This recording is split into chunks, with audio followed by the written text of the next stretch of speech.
Hello mga kabibig, Happy New Year! Ay, pasensya na. Medyo lutang pa. Ay, hindi ako si Mama Lenlen. So, eto na nga kabibig. May isang lutang na naman ng lutang-lutang kasi parang feeling niya ba na mananalo siya sa 2028 presidential election? Opo. Nako, alam nyo ba, sabi ni Madam Risa, mga kabibasahin natin kabibig ha, Senator Risa Hontiveros, isang buwan na lang, mga Pilipino. Uy, bakit nyo gagamitin talaga ang mga Pilipino, Risa? Ay, kung may plano ka talagang talunin si BP Sara or ipa-impeach mo si BP Sara, wag mong gamitin ang pangalan ng mga Pilipino na kakahiya ka. Don't drag the brag. Don't drag the name of the Filipino people, oy. Ikaw lang yun. Aminin mo ikaw. Huwag mo kami, oh my goodness, wag po. O, diba? Sabi ni Risa Hontiveros, isang buwan na lang, mga Pilipino, dapat handa na sa posibleng impeachment ni VP Sara. Hala! So si Risa naghahanda na talaga sa impeachment ni VP Sara? Ala, Risa. Alam mo, sa ginagawa mong statement mo ito, kung statement mo ito, no, mas lalong lulugmok ang pangalan mo. Mas maraming magagalit sa iyo kasi vice presidente yan. Oh. Tapos pwede namang mag-yes ka sa impeachment ni BP Sara kung magkaroon ng hearing. Pero wag masyadong pahalata kasi nahahalata ng mga tao ngayon na talagang aiming ka na hindi makatakbo si BP Sara sa 2020 kasi feeling mo kung hindi makatakbo si BP Sara sa 2020, ikaw ang mananalo, day. Feeling mo lang, day. Alam mo ba ang word nga, feeling? Yung epal na feeling, ikaw yun, day. Kaya wag na wag kang ganyan. Kasi lalong babagsak ang ratings mo. Hindi ibig sabihin na hindi umano si Risa, isa sa mga, pinakatangi-tangi, pinakamahalagang senador. Ooh! Eh bakit si Bam daw ang number 1 na senador? Bakit hindi na si Bam ang matatakbuhin? Ito si Bam, no, mas selective siya sa statement regarding sa impeachment. Mas alam niya kung magsasalita siya ng impeachment kay BP Sara, talagang lalagapak ang pangalan niya. Pero si Risa, confident na confident. Isang buwan na lang, ma-impeach niyan si BP Sara, mga Pilipino. Wow, damay-damay, day. O ito ang sabi ni ng isang netizen dito. Senador Risa Hontiveros, mga Pilipino dapat handa sa posibleng impeachment ni BP Sara. Ayon kay Senador Risa Hontiveros, nalalapit na umano ang posibleng impeachment proceedings laban kay VP Sara Duterte at dapat umano maging handa ang mga Pilipino sa mga susunod na pangyayari. Giit ng senador, mahalagang manatiling mulat at mapagmatsyag ang publiko sa proseso upang matiyak ang pananagutan at pagsunod sa bansa. Dapat nga mulat na ang mga Pilipino. Kaya nga, Risa, hindi ka nga kung ngayon ang eleksyon, hindi ka talaga makakapasok, dahil. Sabi ni dito, wait mo kami, hanapin ko muna kami, ha. Sabi ni, dito ang mga netizen kang bibig niya, uy Risa, huwag ka naman magpahalata na hindi mo talaga gusto si BP Sara, di ba? Kalerky naman to siya. Oy, di ba? Ay, Madam Risa talaga. Oy, hindi natututo ba? Hindi natututo si Madam Risa.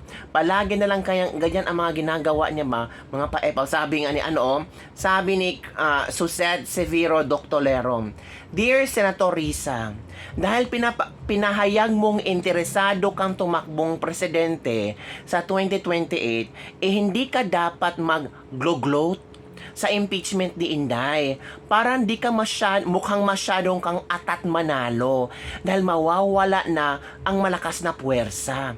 Pwede namang bumoto ka ng yes sa impeachment, minus sa pa-press release na impeach mo ang matanding balakid sa ambisyon mo, di ba?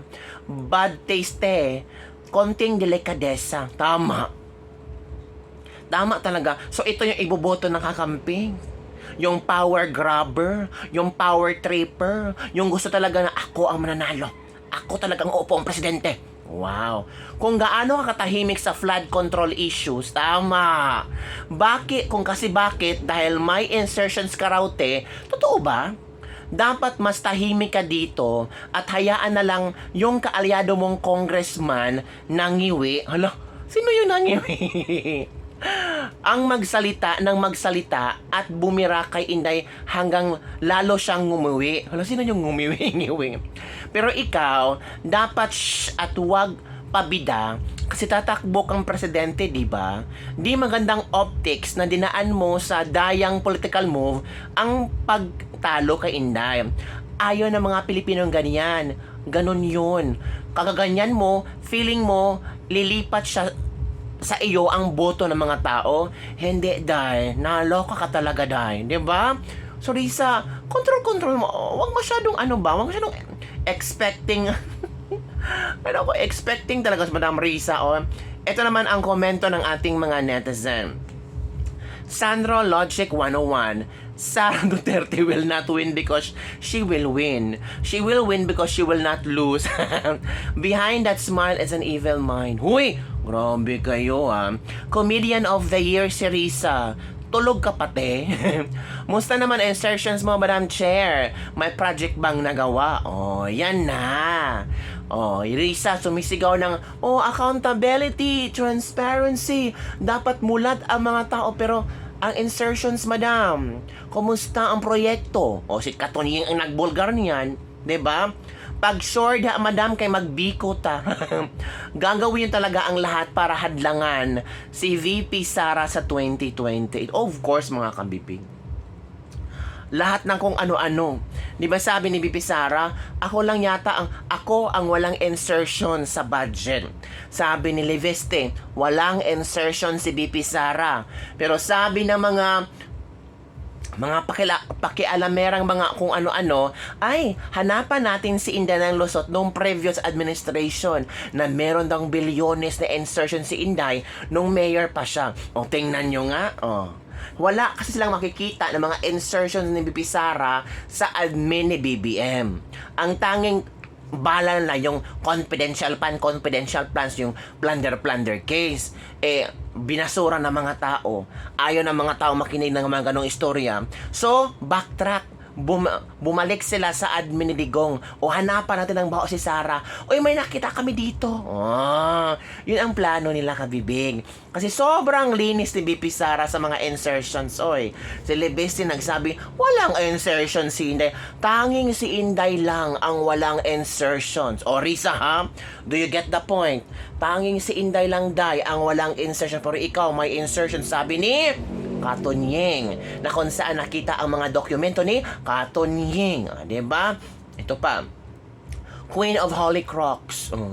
New Year's resolution number 1. No more traditional politicians up to 3rd degrees of will run in the election. Duterte pa rin kami. Pinipilit yung pabagsakin dahil malalim ang hangarin yung makuha ang pinakamataas na posisyon, pero kayo ang unang babagsak. From Don Enero Vlogs. Baka mapahiya ka lang, Madam Chair. Hanapan mo na lang ang index card. Ang mga bulok gustong ibagsak ang sinusuportahan ng majority ng mga Pilipino. Tama, mga kabibig. Impeaching Sara will be a positive political development, but if Bongbong resigns, together then we have a chance. Sabi ng mga bumubuhay ni Risa. Ikaw ang dapat ikulong, Risa, kasi kinulimbat mo ang pera. Ang feeling mo wag naman po kayong ganyan, ha. Hayaan na lang natin na ang Panginoon na ang magbibigay ng kanilang karma. Pero alam mo naman, baka nangangarap lang ng gising si Risa. Kasi gusto mong gawing presidente, ibalik mo muna ang kinumuling. Ang insertions. Wala namang problema talaga kung mangarap maging president. Sabi nga ni Suzette, walang problema. Pwede naman siya mag-yes sa impeachment, VP Sara, pero huwag gamiting optics ito. Huwag gamiting pangloloko. Huwag gamiting storyline para butuhan siya ng mga taong may believe kay Sara. Kasi sabi niya, mga Pilipino, dapat handa na sa posibleng impeachment ni VP Sara. Bakit? Do you think yung mga Duterte supporters, pag malaman nila kung anumang klaseng kadramahan meron kayo para ma-impeach si VP Sara, ang boto nila ay iboboto sa inyo? Hindi, lalaban talaga sila. Maghahanap talaga, for example, VP Sara hindi makatakbo, maghahanap talaga yan ng isang kandidato si VP Sara, i-endorso niya. Ang delikado kung si Baste. O di kaya si Pulong. Iyari na day. So yun lang kabibig ang ating Rites Libak-Libak for today. Ano ang iyong opinion hinggil dito? Kung hindi makatakbo si Pipisan, may Bongo, may Ruben Padilla. Ang dami pa kabibig. Madami ka pang sasaungin ulit sa Honduras. Kaya expect kabibig 2026, maraming talagang mga pro-Duterte, mga pinibilaban na mga politiko na sisirain ang kanilang pangalan. Dudumihan ang kanilang pangalan para hindi makatakbo sa 2028. Para ang mga tao mawawalan ng gana sa kanila.